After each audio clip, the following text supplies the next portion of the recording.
Tout a commencé par un appel de groupe, la voix de maman exagérément enjouée, papa hochant doucement la tête en arrière-plan, et Kali rejoignant la conversation à mi-parcours, un des jumeaux dans les bras. Marin, dit maman, on a discuté, et on pense que tu mérites une pause. Tu travailles tout le temps, tu ne prends jamais de temps pour toi. Rien que ça m'a fait marquer un temps d'arrêt. Ma famille ne remarquait jamais ce genre de choses. Elle a poursuivi, alors on t'a réservé une petite escapade. Un complexe balnéaire. 4 nuits. Tout est pris en charge. C'est notre cadeau. J'ai cligné des yeux devant l'écran. Attends, vraiment? Papa m'a adressé un petit sourire. Tu l'as bien mérité, ma grande. J'ai voulu demander pourquoi ce qui avait changé, mais à la place, j'ai hoché la tête, souri, et même dit merci. J'ai raccroché l'appel avec la tête qui tournait. Pour une fois, ils avaient fait quelque chose pour moi. Pas pour Kali. Pas pour les enfants. Pour moi. J'ai pris le reste de l'après-midi. Ouvert des onglets pour des maillots de bain, du baume à lèvres SPF, et ces romans de poche que je n'avais jamais le temps de lire. J'ai même commandé une nouvelle valise cabine, pastel, à coque rigide, que j'imaginais rouler à mes côtés sur le sol brillant d'un aéroport. Pour la première fois depuis des lustres, je ne me sentais plus invisible. Les jours suivants furent remplis de listes et de petits plaisirs coupables. J'ai posé des congés. Imprimé l'itinéraire que maman m'avait envoyé, avec les numéros de réservation. Renouvelé mon passeport. J'ai même acheté une paire de lunettes de soleil trop chères, surtout vu ma propension à perdre les choses. Je me suis surprise à sourire dans le miroir en faisant ma valise. Est-ce que c'est ça, me suis-je demandé, qu'on se sente enfin considéré? La veille du vol, maman m'a envoyé un message, préviens-nous quand tu atterris. Trop heureuse pour toi, ma chérie cœur scintillant. Je suis restée longtemps à fixer ce petit emoji en forme de cœur. Le matin du départ, j'ai appelé un taxi, enfilé mon sweat préféré pour voyager. J'ai patienté dans la file d'attente au comptoir d'enregistrement, fredonnant doucement, mon passeport et mon itinéraire imprimé serré entre les mains. Je les ai tendus à l'agente avec une certaine fierté que je n'avais pas ressentie depuis ma remise de diplôme. Elle a scanné les documents. Son sourire s'est estompé. Je suis désolée, dit-elle doucement. Cette réservation n'est pas à votre nom. J'ai froncé les sourcils. Quoi? Ce n'est pas possible. Mais si. Alors que je m'écartais pour tout revérifier, j'ai aperçu Kali, tirant 2 enfants aux yeux écarquillés, se dirigeant vers la porte d'embarquement. Mon sac de plage sur son épaule. Elle a fait un signe de la main. Sourit comme si de rien n'était. Derrière elle, maman a lancé, on a juste pensé qu'elle en avait plus besoin, ma chérie. De toute façon, tu travailles tout le temps. Je n'ai rien répondu. Je n'ai pas pleuré. Je me suis retournée et j'ai quitté les lieux, les roues de ma valise raclant le sol carrelé, mon itinéraire imprimé froissé dans la main. Je suis restée figée sur le sol brillant, le poids froid de la poignée de ma valise m'ancrant, tandis que l'air bourdonnait de bruit que je n'arrivais pas à comprendre. L'agente de la compagnie avait déjà accueilli le client suivant, me laissant là, clignant des yeux devant l'écran d'enregistrement vide, mon nom nulle part. Je me suis retournée, scrutant le terminal. Sans trop savoir ce que j'espérais trouver. Une erreur. Un malentendu. Quelque chose qui expliquerait tout. Et c'est là que je les ai vus. Les cheveux de Kali étaient tirés en une queue de cheval en bataille, des lunettes de soleil perchées haut sur sa tête, comme une influenceuse de banlieue. Ses enfants l'entouraient, l'un avec un dinosaure en peluche, l'autre déjà en train de lécher une glace qui fondait. Mon sac de plage, celui pour lequel j'avais craqué, pendait à son bras comme s'il avait toujours été à elle. Elle ne m'a pas vu tout de suite. Trop occupée à prendre un selfie, les lèvres joliment pincées. Puis elle a croisé mon regard. Son sourire n'a pas vacillé. Elle a même agité la main. Derrière elle, j'ai aperçu maman et papa près de la porte d'embarquement. Maman applaudissait comme une hôtesse de croisière. Papa ajustait sa ceinture en regardant quelque chose sur son téléphone. Je me suis avancée, chaque pas lourd, volontaire. Qu'est-ce qui se passe? Kali s'est tournée, toujours souriante. Oh, salut. Je pensais que tu serais là plus tôt. La porte va bientôt fermer. J'ai regardé ma mère. Tu m'avais dit que ce voyage était pour moi. Elle a hésité une demi-seconde, puis a pris ce ton horrible, doux mais désapprobateur. Oh, Marin, ne sois pas fâché, d'accord? On s'est juste dit que Kali avait vraiment besoin d'une pause. Tu travailles tout le temps, et les enfants n'ont jamais vu la mer. C'était plus logique comme ça. plus logique. Comme si j'étais une ligne sur un tableau Excel, facile à déplacer. Kali a ajouté, tu sais, je te le rendrais si je pouvais, mais les enfants sont tellement excités. Peut-être la prochaine fois? Je n'ai pas répondu. Je ne me faisais pas confiance pour parler. Une sonnerie a retenti au-dessus de nos têtes, dernier appel à l'embarquement. Kali a levé son téléphone, pris une nouvelle photo, et j'ai aperçu sa légende juste avant qu'elle publie. Plage en vue. Merci la famille de cœur. J'ai reculé, ouvert mon propre téléphone, suis allé sur le groupe familial, j'ai pris une grande inspiration, puis j'ai discrètement appuyé sur « Quitter la conversation ». Et juste comme ça, j'étais parti. Pas de cris. Pas de scène. Juste le silence. J'ai quitté le terminal, l'air froid me tranchant dès que les portes automatiques se sont ouvertes. Dehors, les taxis ronronnaient. Les vacances n'étaient pas pour moi. Le billet n'était pas pour moi. Mais la colère qui bouillonnait dans ma poitrine, ça, c'était entièrement à moi. L'appartement semblait creux quand je suis rentrée. Pas vide, tout était à sa place, mais l'air avait changé. Je n'ai même pas pris la peine d'allumer les lumières. Je me suis déplacée par instinct, directement vers la table de la cuisine où mon ordinateur portable m'attendait, comme s'il savait déjà que quelque chose allait arriver. Je l'ai ouvert et j'ai commencé par consulter mon compte bancaire. Faire défiler les relevés, c'était comme retirer ma propre peau, ligne après ligne de virements, d'achats, de petits sauvetages silencieux. 80$ pour les courses quand maman avait oublié son code. 250$ pour le sèche-linge en panne de Kali. 400$ pour le fonds de vacances familiales. Oui, c'est vacances. J'ai ouvert un nouveau document vierge et j'ai commencé à tout comptabiliser. Pas dans un accès de rage, mais avec la précision de quelqu'un qui collecte des preuves. C'était pire que ce que je pensais. Au cours des 3 dernières années, j'avais donné plus de 16 000$ à ma famille, déguisée en aide, en amour, en présence. Jamais une seule fois ils n'avaient proposé de me rembourser. Jamais une seule fois ils ne m'avaient demandé comment je faisais pour m'en sortir. Ils avaient juste supposé que je serais là pour les rattraper lorsqu'ils tomberaient. Et je l'avais été. Jusqu'à aujourd'hui. J'ai ouvert ma messagerie, à la recherche du fil de confirmation envoyé par l'agence de voyage. C'est là que je l'ai vu, le message transféré, enfoui dans ma boîte de réception, probablement envoyé par erreur. Objet.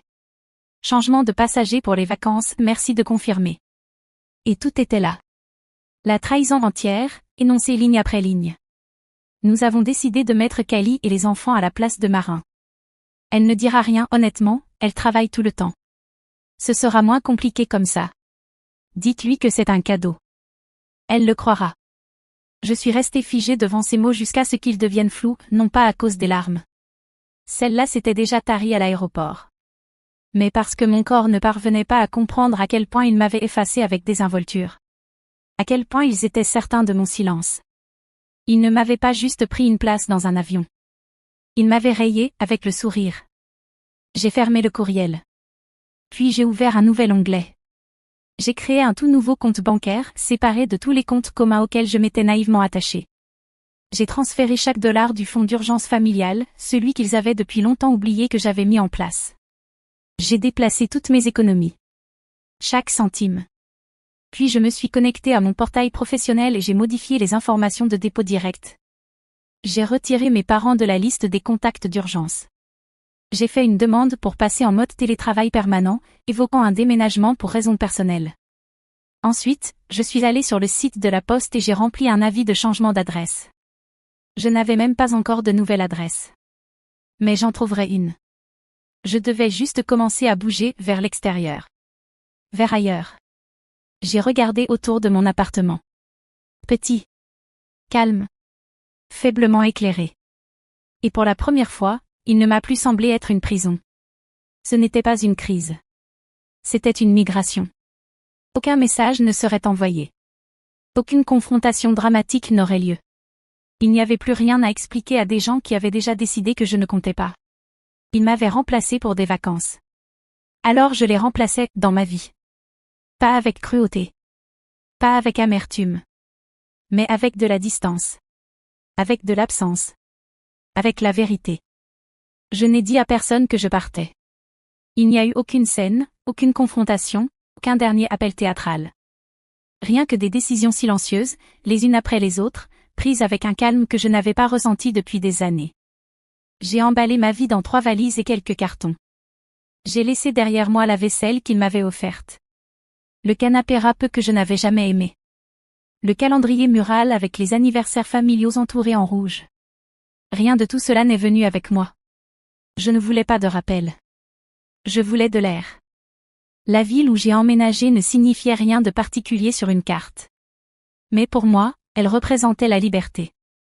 Je l'avais choisie pour son anonymat, un endroit où personne ne penserait à me chercher. Un lieu sans passé.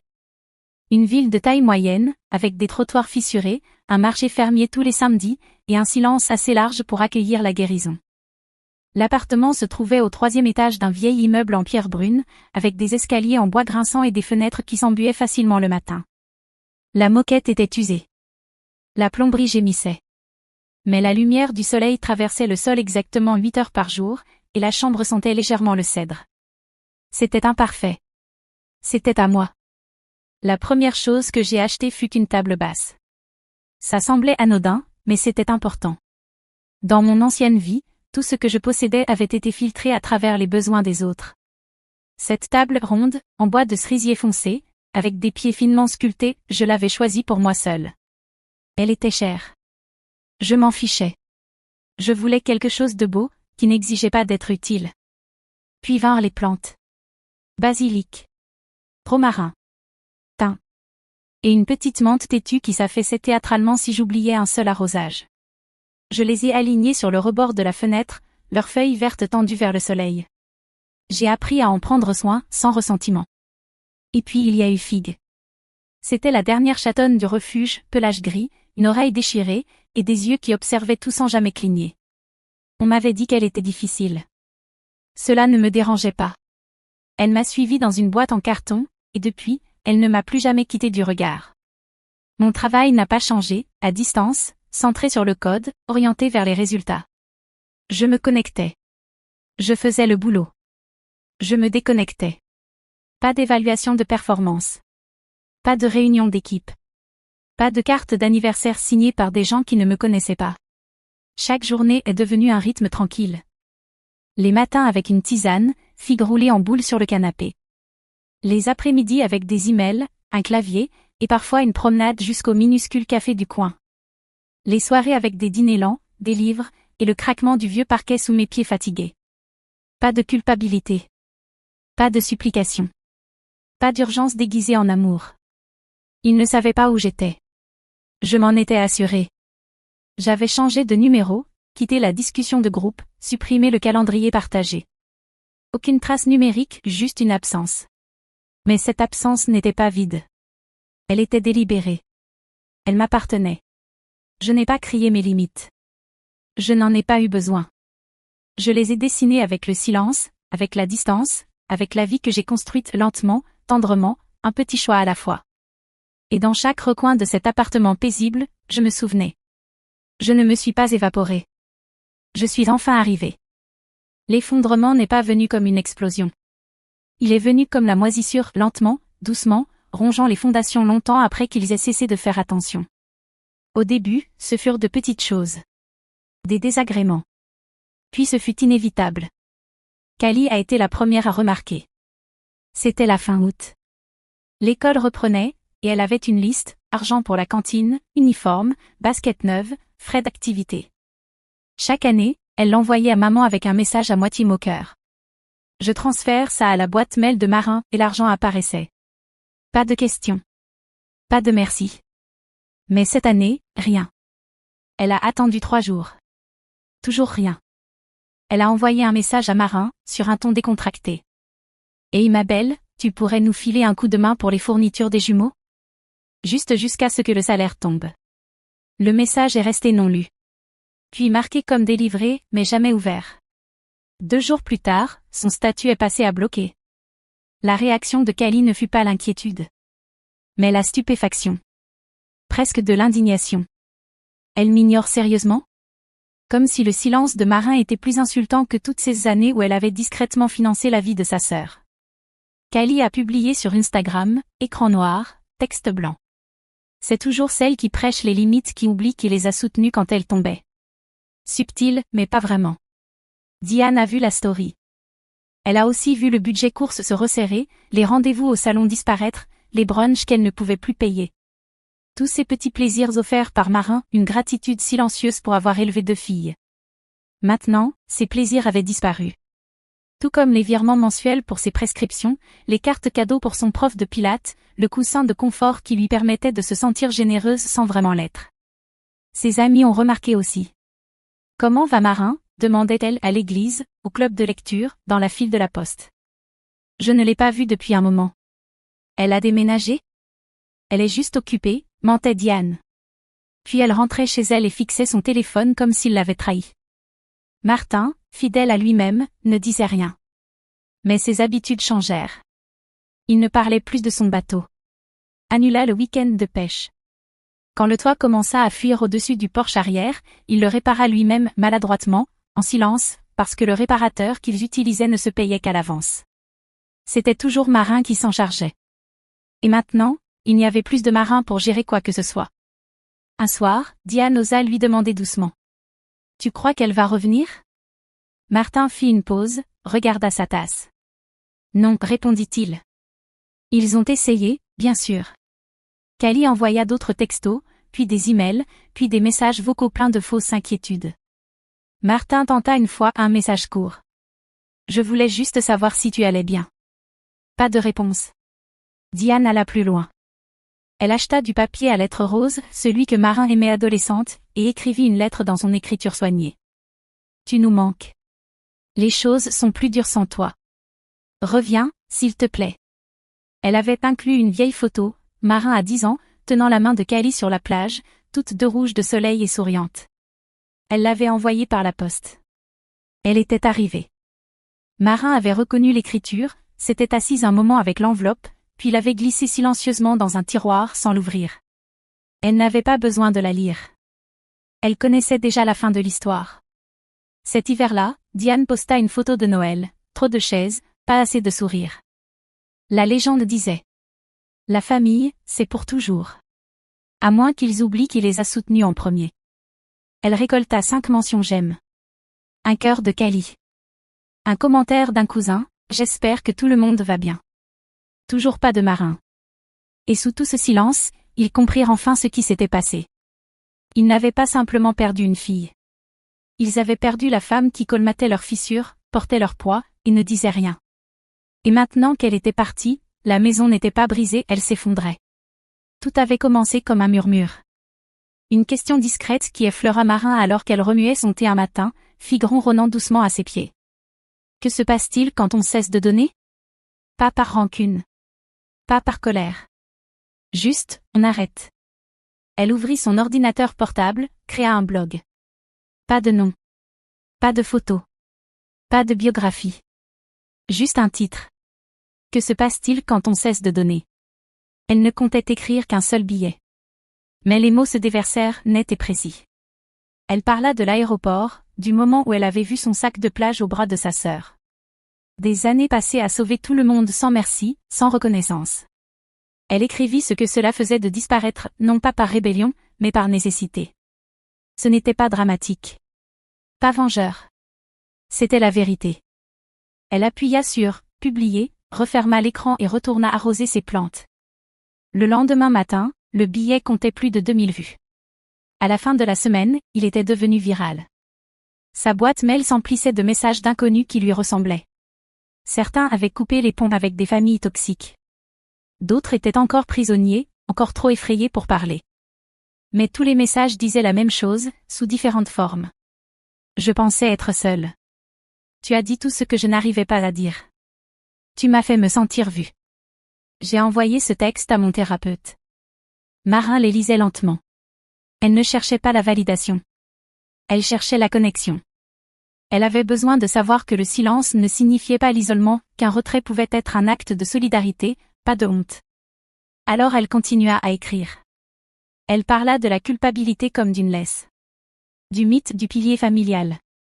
De l'idée que les limites ne sont pas des murs, mais des sorties. Des sorties nettes. Silencieuses. Elle intitula ses billets simplement. Le prix à payer pour être fiable. Comment j'ai payé leur tranquillité. Non est une phrase complète. Ces mots devinrent un rituel. Une sorte d'exorcisme privé. Chaque phrase détachait un peu plus ce qu'elle avait porté. Un après-midi, elle réserva un voyage sur la côte. Rien de luxueux, juste quelques nuits au bord de la mer. Elle emporta un carnet, son appareil photo, et rien qui la reliait à qui que ce soit. Elle n'en parla pas. N'envoya pas de nouvelles. Elle n'avait pas besoin que le monde voie sa paix pour qu'elle soit réelle. La ville était petite et tranquille. Exactement son genre. Air salé. Une seule librairie d'occasion. Un café qui avait le goût de la patience.